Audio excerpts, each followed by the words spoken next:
Allora, accennava il Presidente Nardo, altra problematica, altra rogna, passare la parola prima di darla al Presidente Gianni Bacco, quella delle banche, no? Che hanno tantissimi immobili per forza di cose, con chi non rientrava dal mutuo, ci sono state queste situazioni impressionanti che si rischia, diceva, una nuova bolla e un crollo dei prezzi.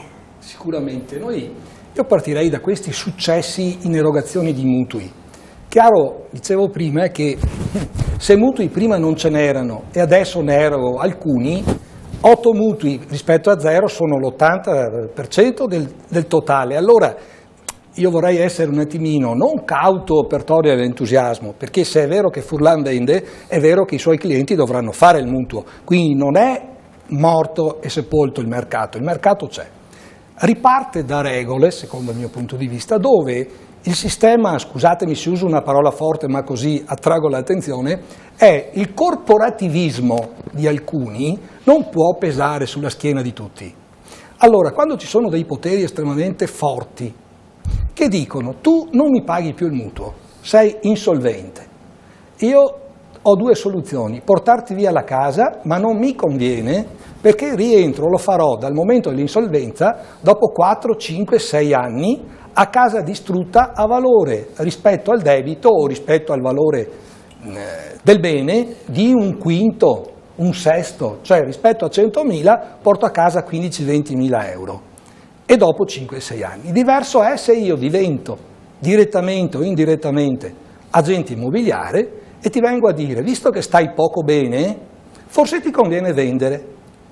Adesso per vendere vuol dire svendere, ma l'importante è che io che ti ho suggerito di vendere, se sono anche il tuo creditore, io rientro in possesso del mio. Quindi è ancora più pericolosa la situazione, perché nel momento in cui viene manifestata in questo modo, è chiaro che chi deve spingere a fare una certa azione dicendo così non resti un cattivo pagatore per tutta la vita, in qualche modo con il saldo e stralcio o giù di là, la banca rientra, il cittadino rimane senza casa e molto probabilmente questo è avvenuto attraverso una figura di agenzia immobiliare, ma che non è l'agenzia immobiliare di cui parlavamo prima, che entra nella filiera e fa sì che il mercato si muova perché vende le case buone di Furlan e fa sì che l'impresa costruttrice abbia costruito bene e quindi possa dimostrare se stessa attraverso un prodotto d'altezza. No, questa cosa, per via del fatto, il discorso mutui a proposito, mi viene in mente una cosa.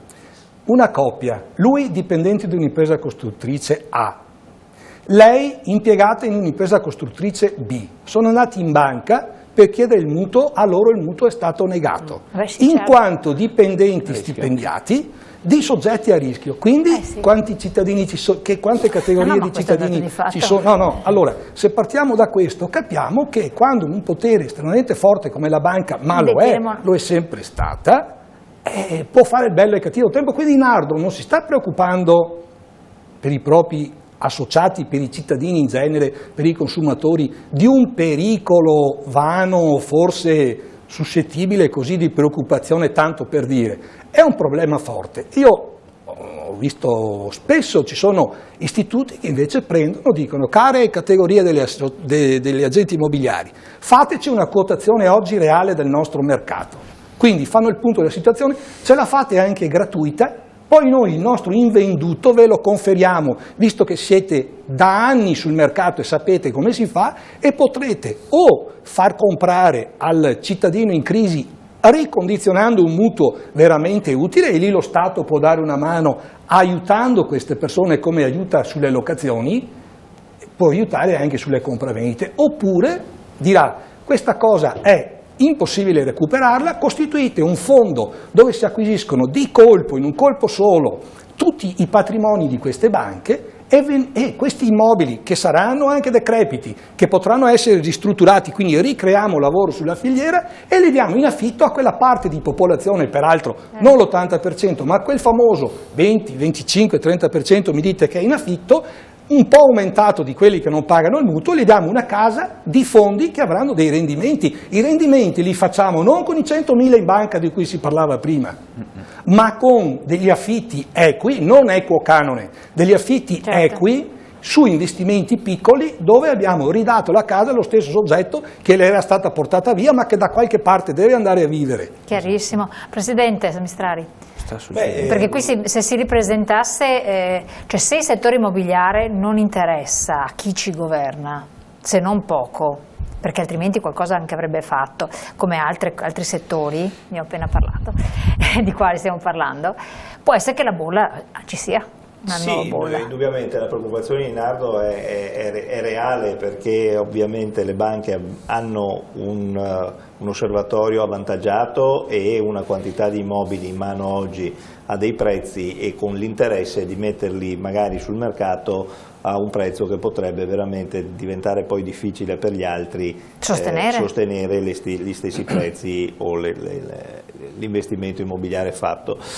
Mi volevo un attimo riallacciare di nuovo alla fiscalità e al discorso della fiscalità, perché ritengo che non sia un discorso da demonizzare il fatto che si muove l'economia se c'è una parte di incentivo fiscale.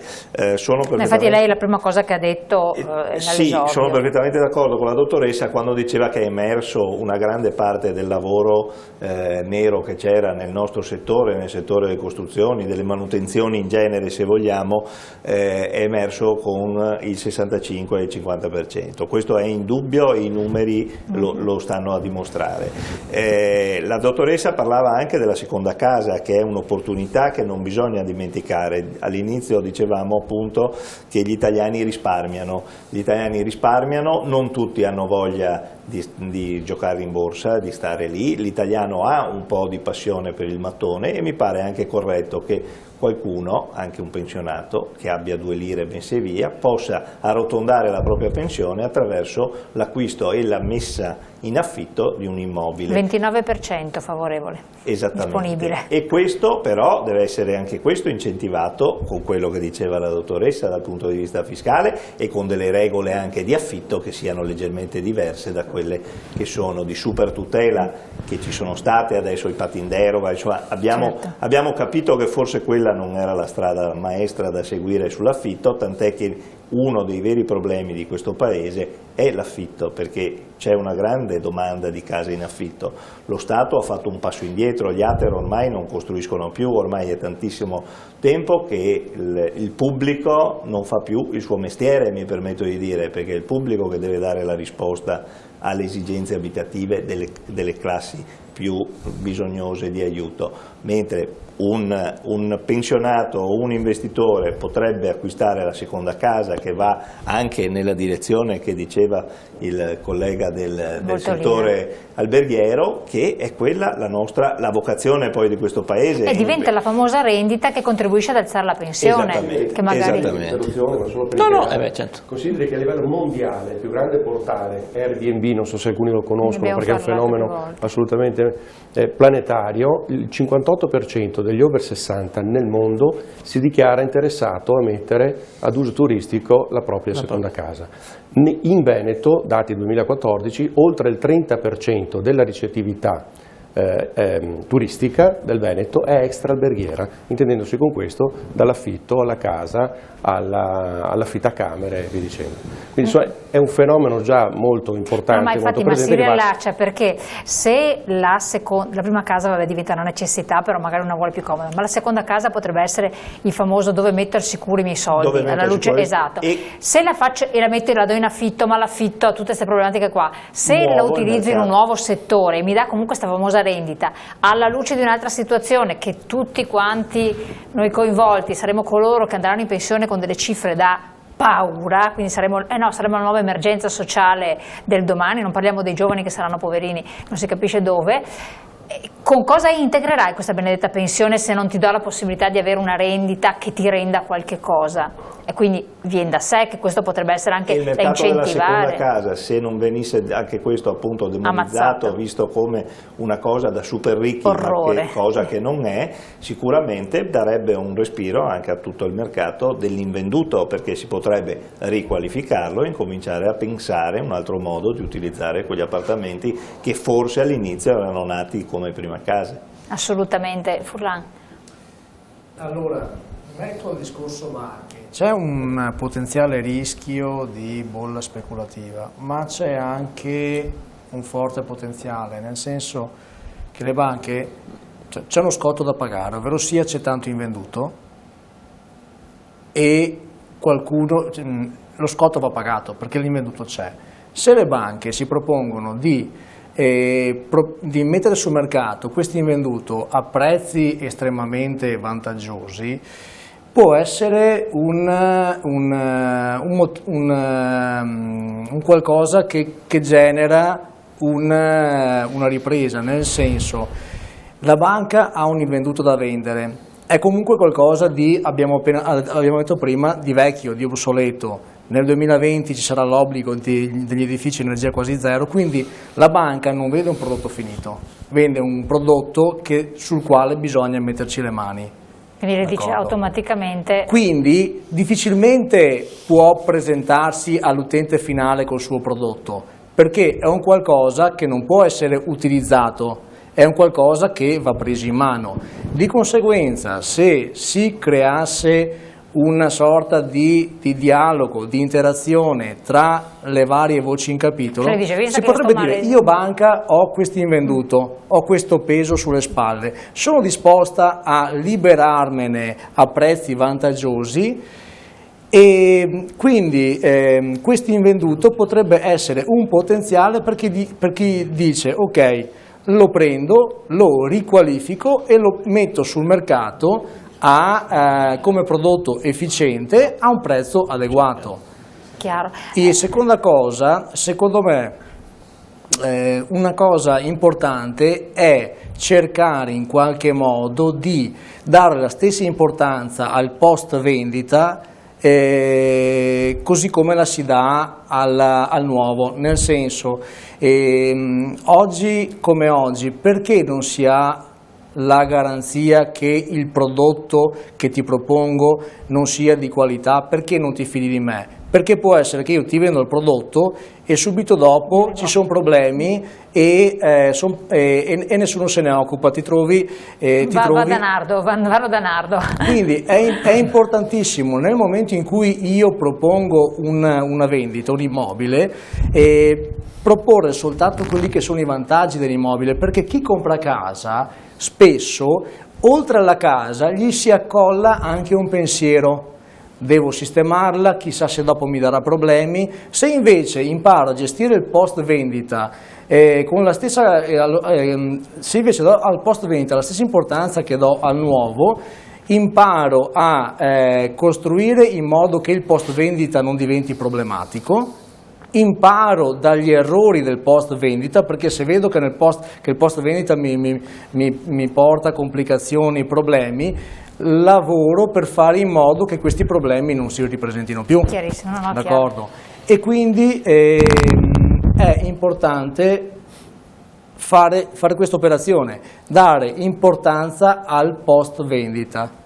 Due cose interessanti secondo me, Bassani, che ne dice? Da un lato... Sì, verissimo. Cioè, è importante che questo diventa regola, non diventa eccezione. Però sono idee interessanti, giovani, che sono sempre state, però è possibile che non scusate, se si fa una sana informazione, nel momento in cui si capisce che questo funziona, perché nel mio caso funziona, d'accordo, nel momento in cui lo si capisce, visto che c'è tanta difficoltà, tanti non sanno come muoversi, cosa fare, se c'è una sana informazione, questa trasmissione io vi devo lodare da questo punto di vista, perché date la possibilità di capirle queste cose, e nel momento in cui capisco che funziona così, intanto so che c'è una maniera per venirne fuori, c'è una maniera di operare per riuscire a far bene. Spero di poter dare un piccolo contributo da questo punto di vista. La rete è già attrezzata per questo, intendendosi per rete il web e il sistema delle recensioni. Cioè il grande sviluppo del portale che dicevo prima è perché è stato il primo, e non sarà certo l'unico, che permette di recensire anche il cliente. Cioè io, che sono l'host, viene chiamato il proprietario dell'immobile, dell'appartamento che ospito lei, prima di dare la conferma della prenotazione ho la possibilità, si sta sviluppando, perché quanti più commenti ha lei dai proprietari precedenti, io riesco ad avere una sorta di cosiddetta reputazione. In questo senso la trasparenza, l'informazione eccetera le associazioni vengono a supporto di questo, nel senso che acquisiscono informazioni da questo, non deve essere conflittuale, capisci un po'? Cioè l'idea di procedere per istituzioni e l'idea invece di procedere per quelli che sono i fenomeni nuovi, perché certamente non andremo tutti via in bicicletta scambiandocela in sharing o le auto, perché ci sarà la proprietà, però è vero che l'utilizzo rispetto alla proprietà è un fenomeno attuale e avrà il suo precipitato. Io punto moltissimo alla soddisfazione del cliente, proprio noi consegniamo questionari ad immobile consegnato, lasciamo al cliente dei questionari di soddisfazione del cliente, chiediamo a chi ha acquistato da noi di inserire delle recensioni nei nostri social network piuttosto che... Se sono contenti pure. È chiaro che nel momento in cui da parte dell'utente che utilizza molto il web, perché oggi per qualsiasi cosa che debba comprare una casa, che debba comprare un accendino, vado sul web, e trovare una recensione su una realtà positiva è una pubblicità che non ha prezzo. Siamo in chiusura, il tempo vola. Gianni Bacco, quanto fa paura questo? Ha detto cose ovvie sotto certi profili per voi che operate correttamente, però non conosciute, e che hanno fatto, cioè l'uovo di Colombo che ha fatto però più 30% in un anno in un settore che in realtà piange. Quanto quindi fa paura, perché dice queste cose qua ti fanno anche paura se tu non sei con le carte in regola per agganciare questo tipo di situazioni. Questo è un campanello, un'opportunità per gli acquirenti e i venditori, quindi per gli utenti di Nardo, per i consumatori. Non li chiamo mai utenti, perché gli utenti sono considerati sudditi, consumatori invece è quello che vota col portafoglio. Giustissimo. I consumatori quando entrano in un'agenzia immobiliare e si trovano davanti una persona, un soggetto che deve essere idoneo, quindi patentato per fare l'agente immobiliare, quindi che ha superato quel famoso esame di cui parlavamo prima, che oggi i requisiti sono scuola media superiore, sono aver superato un esame scritto orale dopo aver frequentato un corso, devono capire, devono chiedere: lei perché mi sta dicendo di comprare questo? Perché mi sta chiedendo una certa fretta nel depositare un deposito? Quindi porsi anche più domande come consumatore consapevole, anche e informato. È la prima vetrina, quella dell'agenzia immobiliare, dove tutti questi discorsi vengono messi al pubblico sul marciapiede quando entri in un ufficio o quando entri in un'agenzia immobiliare. Allora devi avere davanti una persona responsabile che alle domande: ma come faccio a fidarmi di te? Deve dare delle risposte, ma no delle fantasie, poi ti faccio vedere. È chiaro che i documenti sono soggetti alla privacy, per cui te li do il giorno in cui prendi la tua cartellina, li porti dal notaio, li porti dal commercialista, li fai vedere al costruttore o al tuo tecnico che ti fa un preventivo sui lavori, torni da me quando hai capito che vuoi fare e mi dici: faccio a queste condizioni, e io i documenti li devo avere tutti, se no che agenti immobiliari sono? Quindi il cliente deve capire, per quanto ci riguarda, il cliente deve capire che deve fare delle domande semplici, come quando dice: cosa c'è scritto sul prosciutto che devo comprare per darlo al mio figlio? Ma voi dovete fare cultura dell'informazione, come sempre, e formazione. Battuta di chiusura adesso a tutti quanti, quindi siamo arrivati a vicepresidente Casaclima. Lei cosa dice a questo punto? Noi la cultura cerchiamo di farla, tanto è vero che in fiera quest'anno hanno seguito il corso committenti Casaclima circa 400 persone che si devono ristrutturare la casa o costruire la casa. Questo per riuscire a capire quello che non sanno i progettisti, quello che le imprese non vogliono dire di come costruiscono gli edifici, quello che se deve scegliere una finestra e deve cambiarsela almeno sappia che cosa gli stanno vendendo piuttosto che un'idea fumosa di quello che c'è. Per cui è fondamentale giustamente creare una filiera, qua si è detto, l'anello che stiamo cercando di inserire oltre alle banche che sono molto sfuggenti, sono gli immobiliari, perché se il progettista fa il progetto bene e il costruttore lo costruisce anche la gente deve sapere, c'è qualcuno che deve spiegarlo, non si vendono le case da sole, bene, quindi è fondamentale. E allora voi, Zaramella, in primis a proposito di questo abbiamo sottoscritto un accordo con loro, quindi noi agenti immobiliari FIAB faremo un corso con Casaclima proprio per saper vendere, saper valutare certe cose. Volevo, se possibile, dare un piccolo contributo che non era... Secondo me una cosa interessante sarebbe quella di riqualificare le case invendute, cioè dare un'agevolazione fiscale, cioè integrare le due cose. Un'agevolazione fiscale ai costruttori che acquistano case perché spesso chi vuole comprare una casa nuova ha una casa da vendere, quindi questa casa da vendere come facciamo? Se riusciamo a darla in permuta a quei costruttori che riescono, che magari sono finanziariamente ancora coperti, che possono farlo, però potrebbe essere una spinta. Se riusciamo a dargliela in permuta al costruttore, non però con gli oneri che ci sono oggi, che sono pesantissimi, un costruttore per intestarsi la casa in un privato spende un sacco, quindi glieli toglierebbe, no? Quindi se gliela diamo al costruttore, il costruttore la riprende, magari si impegna a riqualificarla, anche perché oggi deve essere più valida sotto il punto di vista energetico e più bella ovviamente. Questo potrebbe sicuramente migliorare e dare una smossa. E quindi un ulteriore al mercato, passo avanti, sì. Importantissimo, una battuta proprio che siamo fuori tempo massimo. Tanta formazione per gli agenti immobiliari, non abbiamo l'obbligatorietà dei crediti formativi e la Regione Veneto da gennaio si li renderà obbligatori. Questa è una cosa importante. Degli agenti immobiliari. Presidente? Era stata proposta anche la trasferibilità della detassazione da costruttore a utente. È passata? Non è passata?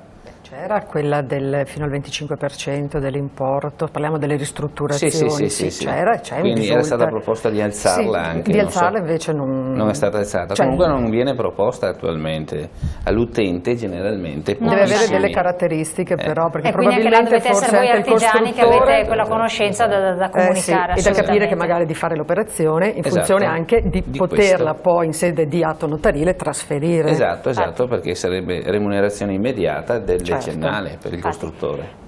Chiave del successo? A parte il tutto quello che costruttore ha detto. deve puntare sulla qualità prima di tutto, deve saper ascoltare il cliente e deve riuscire ad accompagnarlo nella scelta delle sue necessità. Quindi soluzione migliore, più adatta, grazie.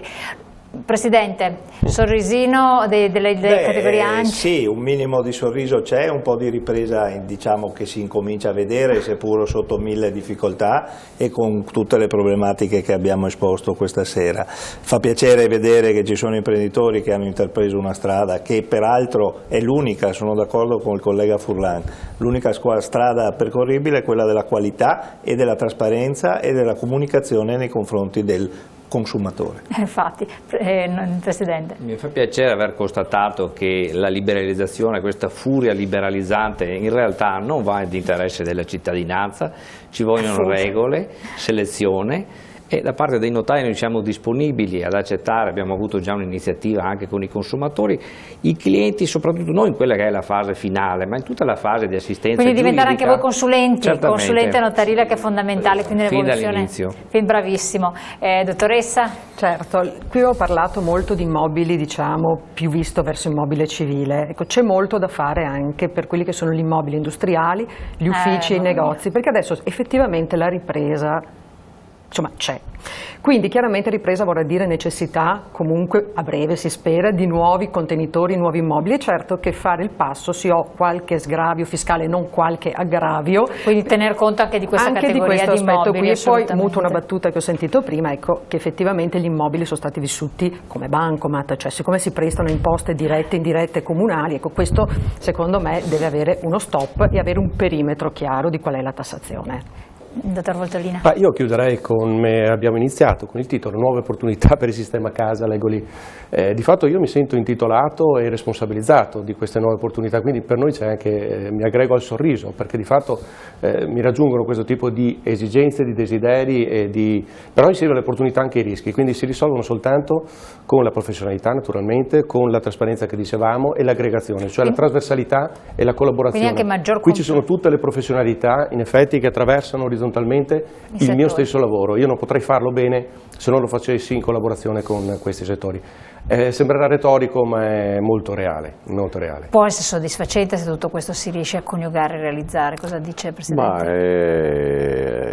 Finisco con il motto che è della Diconsum, cioè che un consumatore informato è un consumatore salvato. Poi lasciatemi dire che come succede spesso quando si incontrano come oggi delle attività, delle professioni o meglio o qualche volta anche le controparti dell'associazione, io non li considero mai come avversari, no? ma cerco di sfruttare la loro conoscenza e la loro professionalità per risolvere i problemi. In pratica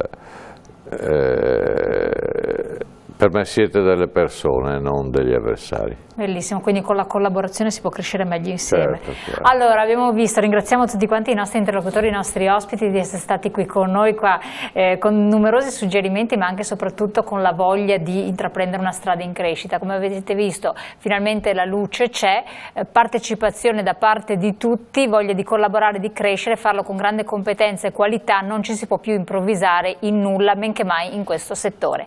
Grazie ancora, buon proseguimento e noi naturalmente ci vediamo domani. Grazie.